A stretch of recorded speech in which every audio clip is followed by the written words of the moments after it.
Hi Year 3, I'm so glad to see that you're back for chapter 21. I hope you've been enjoying the book as much as I have so far. So yesterday, the explorer seemed to be a lot nicer than before. Wonder if he's going to keep it up.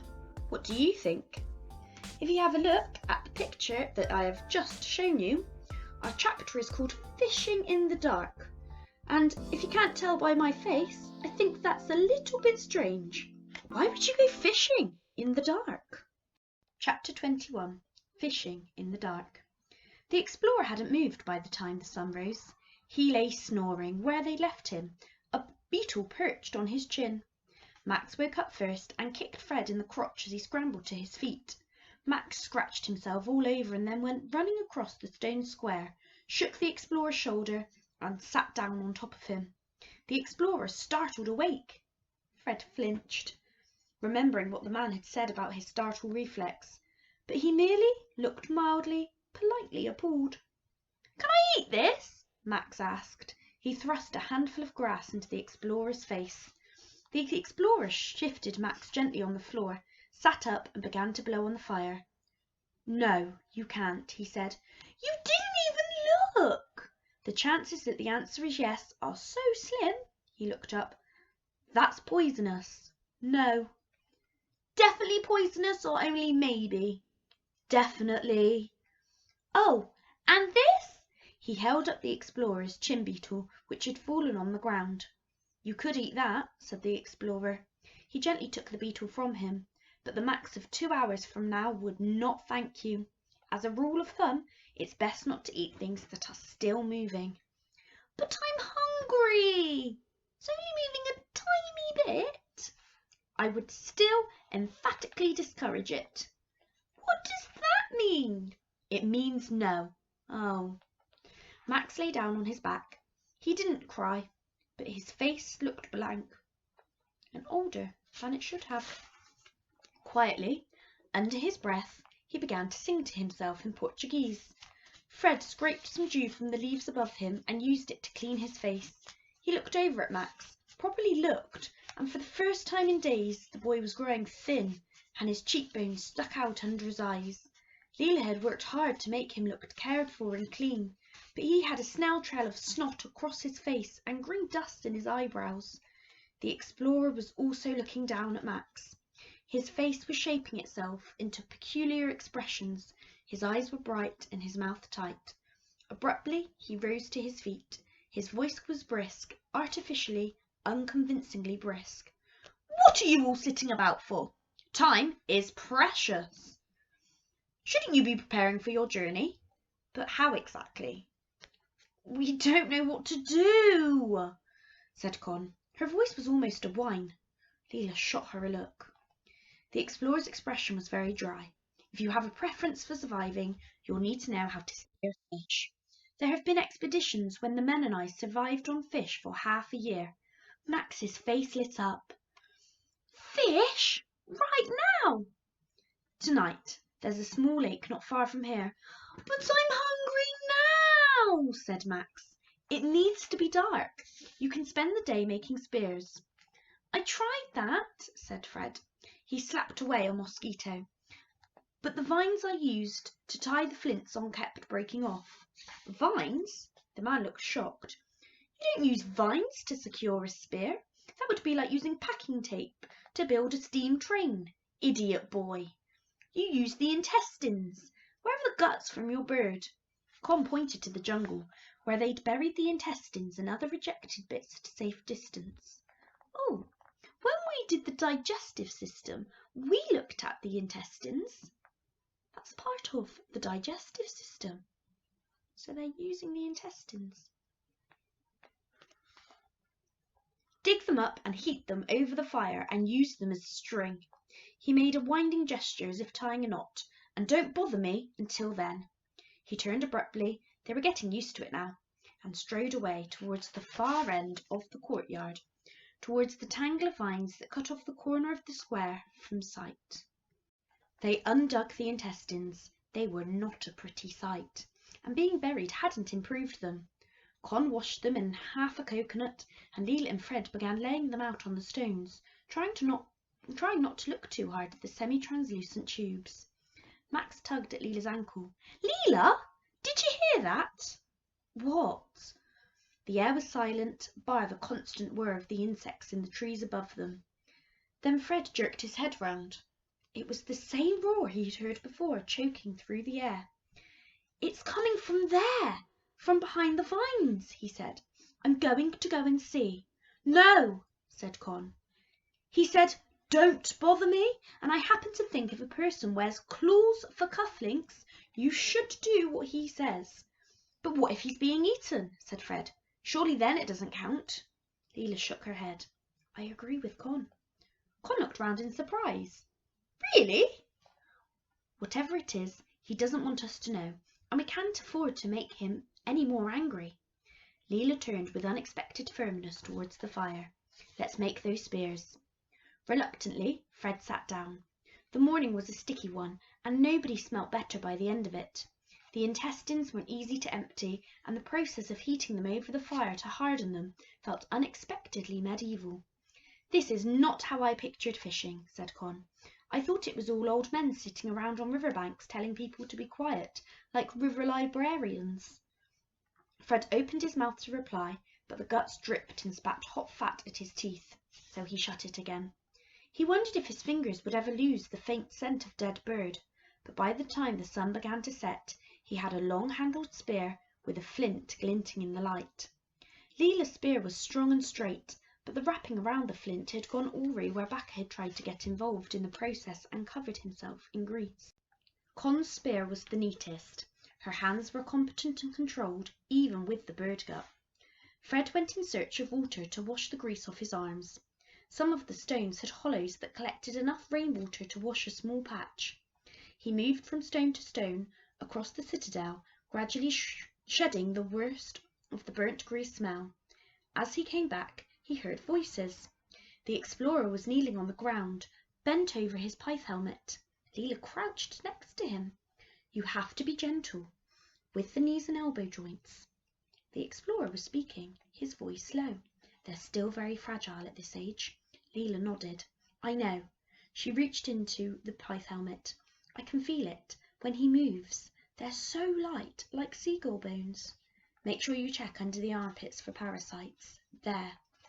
Bacca's head reared up over the edge of the pith helmet, and he let out a wail of protest. The explorer gave something approaching a smile. "He's being unnecessarily dramatic. The water's good for him. Now, hold him by his forearms.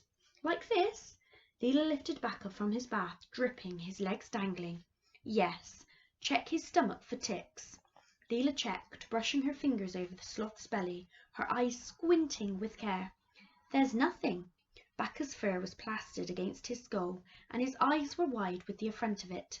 He gave a squawk as he hung from Leela's hands. "Now you need to dry him." Swiftly, Leela unplaited her hair. It fell in an uneven wave to her waist. She lifted the sloth into it and rubbed him gently. Bacca snuffled among the deep brown curls. Fred saw Con inside the stone room give the ghost of a smile. Max was half asleep, his head on Con's lap. The explorer raised his eyebrows. The corners of his mouth lifted half an inch. I doubt that particular strategy would be suggested in veterinary college, but good. The sun was dipping over the top of the statue of the panther. The explorer looked up and saw Fred watching. He sprang to his feet as if embarrassed to be caught mid-kindness, his bad leg catching on his good one, suddenly brisk again. "Right, are you ready to go? You each need to take some fire with you. The fish eyes shine red in the light. Find slow-burning wood, something dense, or it'll burn down too quickly." They set off in single file through the dark trees, each carrying a burning branch. Bacca rode, still slightly damp, inside Leela's shirt. The explorer moved without a single rustle. The rest stumbled behind him, stubbing their toes on unseen roots. A branch whipped in Fred's face, and the leaves blackened in the flame of his torch. But the wood was too green to catch fire. "Don't burn down the jungle, please," said the explorer without turning round.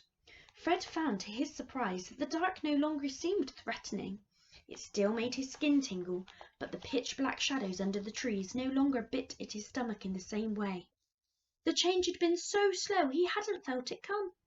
"There are ant mounds everywhere here," said the explorer. "Nothing too bad. The only dangerous ants are the bullet ants, but you don't want to disturb them if you can help it. I was attacked by a colony once when I was asleep. It looked like my whole body was covered in warts."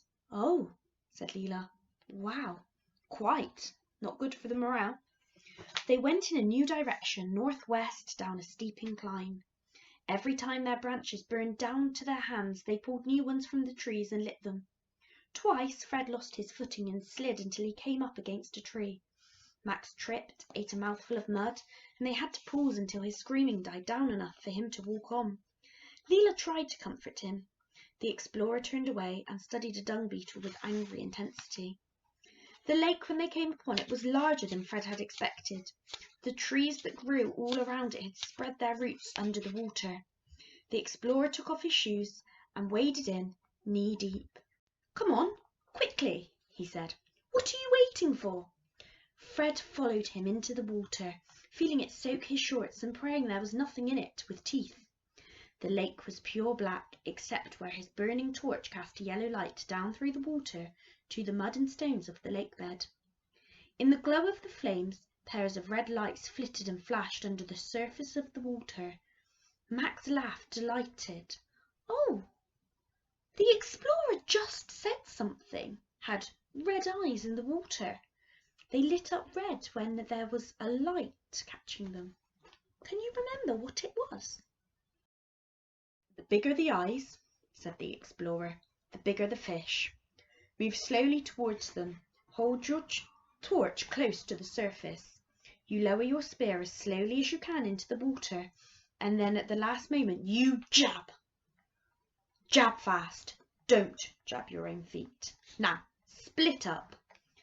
Leela and Con exchanged skeptical glances. They moved off across the lake, but they didn't split up. Their breath was audible. It was hard to tell in the dark, but Fred thought they might have been holding hands. Max reached out and took Fred's hand. His palm was warm and sticky. "Let's fish," said Max. Fred fumbled, trying to arrange his spear properly while keeping the flame away from his face. "If I give you the torch to hold," he said to Max, "will you try not to burn my hair off with it?" Max took the burning branch. "Maybe," he said. The spearing was harder than Fred had expected. The spear was thin and supple in his hand, but every time he brought it down over a fish, the fish had gone. A swarm of mosquitoes passed over them. Max sneezed and waved his burning branch over emphatically. "Max, I think I'd better take the branch." "No!" cried Max. "No, no, no! It's mine. I'll be careful." A spear flew suddenly past them, inches from Fred's chest, and landed in the mud of the lake, its tip vibrating out of the water. Fred jumped. Max gave a yell, rocked backwards, grabbed at Fred's knees, and the two of them toppled backwards into the shallows. The branch extinguished, which meant that it went out. Fred sat up, spitting water, and looked around for Max. The explorer strode past, picked Max up with one hand, flipped him upright, and set him down on his feet. "You all right?" Fred asked Max. "I'm wet," he wailed. "I don't want to be wet." "But otherwise?" Max's face rippled as he debated whether or not to cry. He hesitated then. "My underpants are soggy, but I'm all right." The explorer picked the spear out of the mud to where he'd thrown it. "Good boy," he said to Max. On the end of the spear was a fish as big as a man's thigh. "Breakfast," said the explorer. "Come here, Fred, and learn how it works. Max, stay on the shore and guard the fish. Here, I'll give you a torch." The explorer strode through the water to the nearest tree, pulled down a branch, lit it with his own, and handed it to Max. "Beautiful, no?" "Should Max be left with fire?" asked Fred. "He tends to eat things." The explorer turned to Max. "Boy, do not eat the fire or any other part of the world surrounding you. Do you understand?" "Yes," said Max. He was sniffing the fish. "You see, he understands," said the explorer. "Come on." Fred wrung the water out of his shirt, which means that he squeezed all the water, and waded into the lake to stand near the explorer. The man seemed to be in a good mood. Fred risked a question. "When you go out into the trees, Yes, the explorer waded further in, the water lapping up to his thighs. Fred followed, the black water closed over his waist. What are you doing there? You're gone all day, but you don't come back with food. Are you hunting? For a long time the explorer didn't answer. Instead, he stared down into the lake.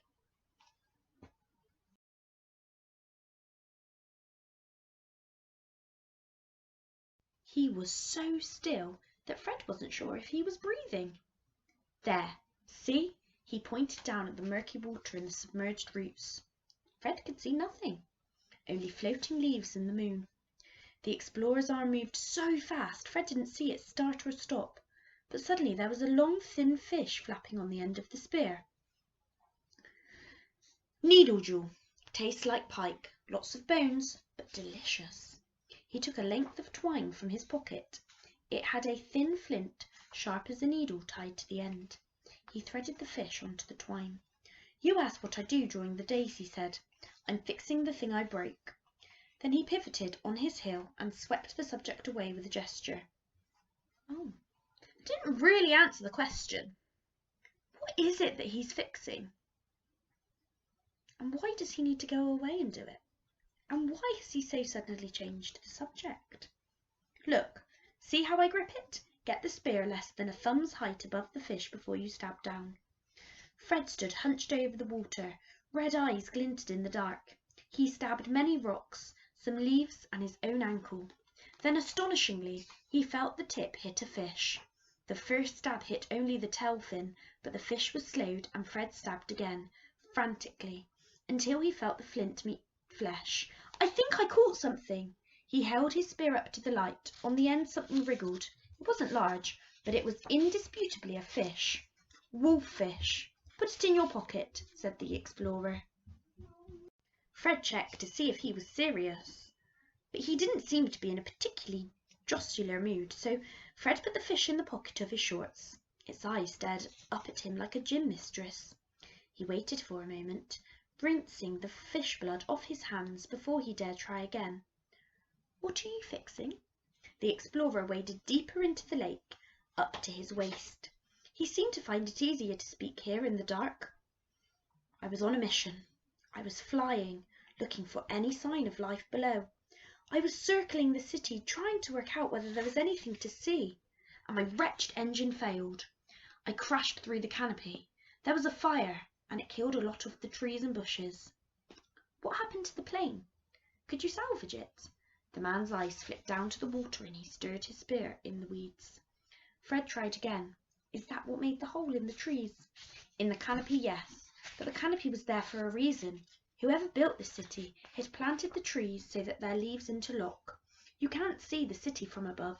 You could stand on the mountain top and look down and all you would see is uninterrupted green. How long ago was it made? I don't know. With the city so entwined with the jungle around it, it's hard to be certain about a date. 100 years, probably several hundred more. It will take at least 50 to 100 years for those trees to grow again. I've cut down the burnt trees where I can and tried to replant in the same place. I saw! There are new shoots down the middle of the square. Precisely. But as you can imagine, cutting down a tree without a saw is not a relaxing pastime. It has taken time. Until the trees grow, I need to fix the canopy. I'm building a dust sheet of sorts, of palm leaves and vines to cover the gaps I made, an invisibility cloak. Is that what you do when you leave during the day? Exactly. It's slowish work. He stabbed, brought up a fish and threaded it on the twine.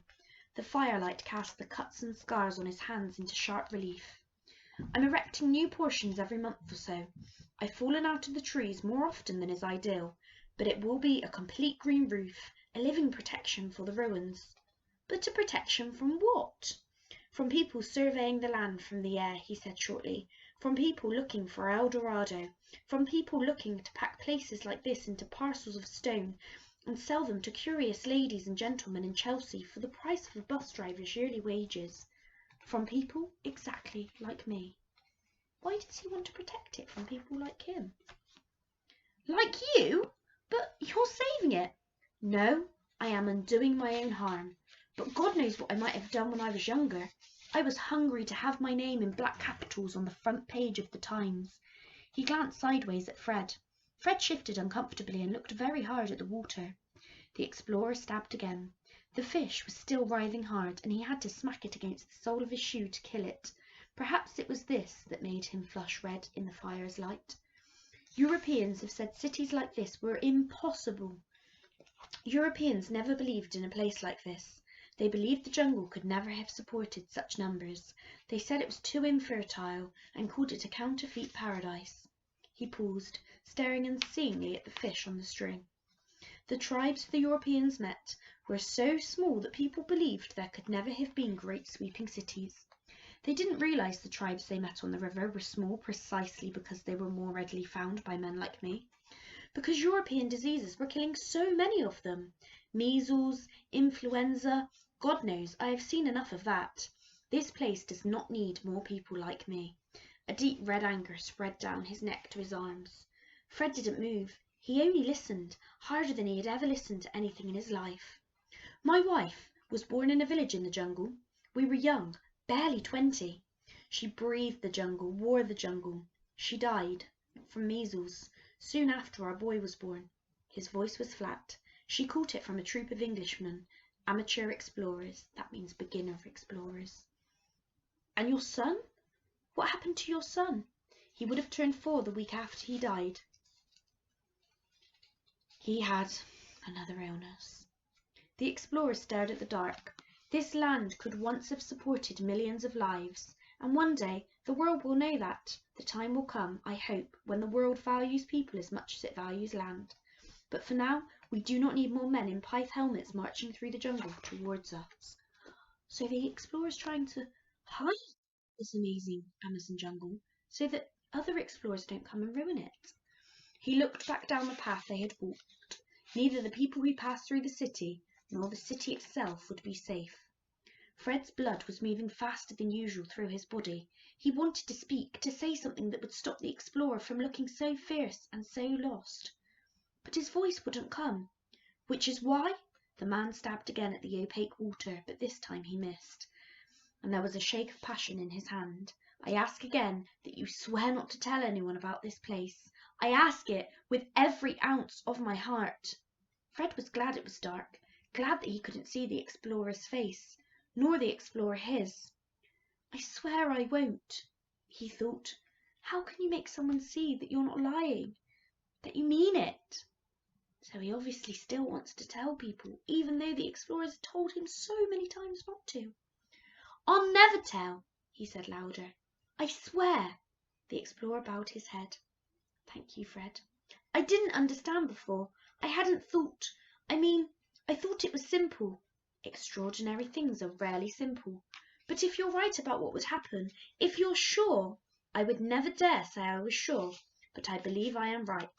I believe it enough to swear by it. Then I swear too. The explorer gave a sigh. It sounded of things that Fred could not untangle. Thank you. I'll die before I tell, said Fred. I'll explain it to the others, and I'll never say a single thing about you. Me neither, said a voice. You're my explorer. I don't like to share. Fred jumped. Max had paddled back into the lake, still holding the torch, and was standing directly behind the explorer, rib deep in the water, preparing to hug his knee from behind. The explorer reared away, startled by the boy's hands. Good God! It's best not to show affection when you're holding a naked flame child, he said gruffly. He ruffled Max's hair. Max giggled and waded through the shallows towards Leela and Con, singing a song whose lyrics seemed to be compromised entirely of the word fish. The explorer handed Fred his spear. Here, try with mine. It's lighter. But what will you use? I don't technically need a spear. He crouched low, chest deep in the water, and lowered his hands up to his elbows. One hand flashed out through the water. There was a certain amount of thrashing. Then the explorer held up a fish the size of his forearm, clasped in both hands. Its scales shone in the moonlight. The only downside of doing it like this, he said, is sometimes they turn out to be a piranha, and that can be awkward. Fred thought of his father, back home, wrapped tightly in his pinstripe days. Wish you were my father, he muttered, so quietly that the explorer could choose not to hear. The explorer turned his eyebrows high. "I would not wish that." "I did not excel at the job," he said sharply. "And Fred, it is possible your father will surprise you. It's in the nature of fathers. They're not as predictable as they seem." "He is," said Fred. "I wanted—" He stopped, but the darkness made it easier to speak. "I wanted to tell him about this place. I thought he'd be proud." "I'm sure your father is very proud of you already," said the explorer. He was looking down at the water, half listening. "No, he isn't." Fred glared at the man's back. "It's simple. He'd rather my mother had never had me. Then she wouldn't—" "It is not simple, Fred." The explorer turned and looked him full in the face. "You must stop saying that word. Cut it out of your vocabulary. The complexity of it all is endless. Almost nothing in life is simple." Fred sighed. He was disappointed in the explorer. I wonder if he's disappointed because he wanted him to listen and even he wasn't listening to him. Adults always say that. It remains true. The world is larger than any human imagination. How could it ever be simple? He ducked under water, his body disappearing under the black surface, and came up holding in his fist something resembling an eel, which thrashed against his chest. He went on as if nothing had happened. "A man can love and fear the responsibility that comes with love. A secret can be at once selfish and necessary. For God's sake, boy, truth is as thorny and various as the jungle itself." He turned to crouch in the water again. Then suddenly he froze. He didn't raise his voice. He didn't need to. "Max, Fred, quick, out of the water. Con, Leela, get out of the water." Fred twisted to look round. "Why, out!" His voice grew louder. Con and Leela started wading towards them. "What's happening?" "Move faster!" The explorer sprinted through the shallows, his bad leg dragging behind him. He grabbed Max around the waist, knocked Max's torch into the water, and strode in vast uneven steps towards the bank. Fred ran after them, tripping over submerged roots. Leela pulled Con along through the mud. The explorer dropped Max on the ground. He landed head first, but Leela scooped him into her arms before he could start screaming.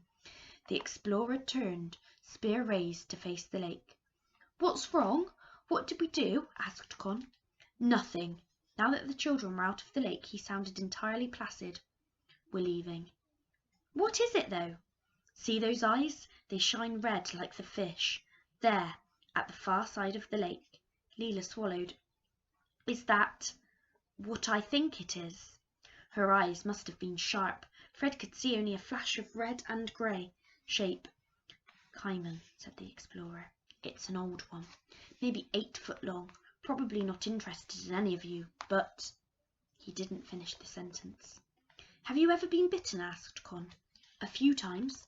Come, we might as well leave rather fast." He tossed Max into the air, grabbed hold of one of his ankles and threw him over his shoulder. "Follow me, you 3. Put your feet where I put mine." Max, hanging over the man's back, foraged in his pocket. "Fred," whispered Max from upside down, "I have to tell you something." "What is it?" "I ate a tiny bit of the explorer's fish while I was waiting. I was hungry."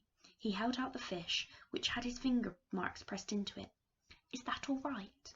Fred looked at the creases in Max's anxious face. "Yes," he said. He tried to sound as serious as he could.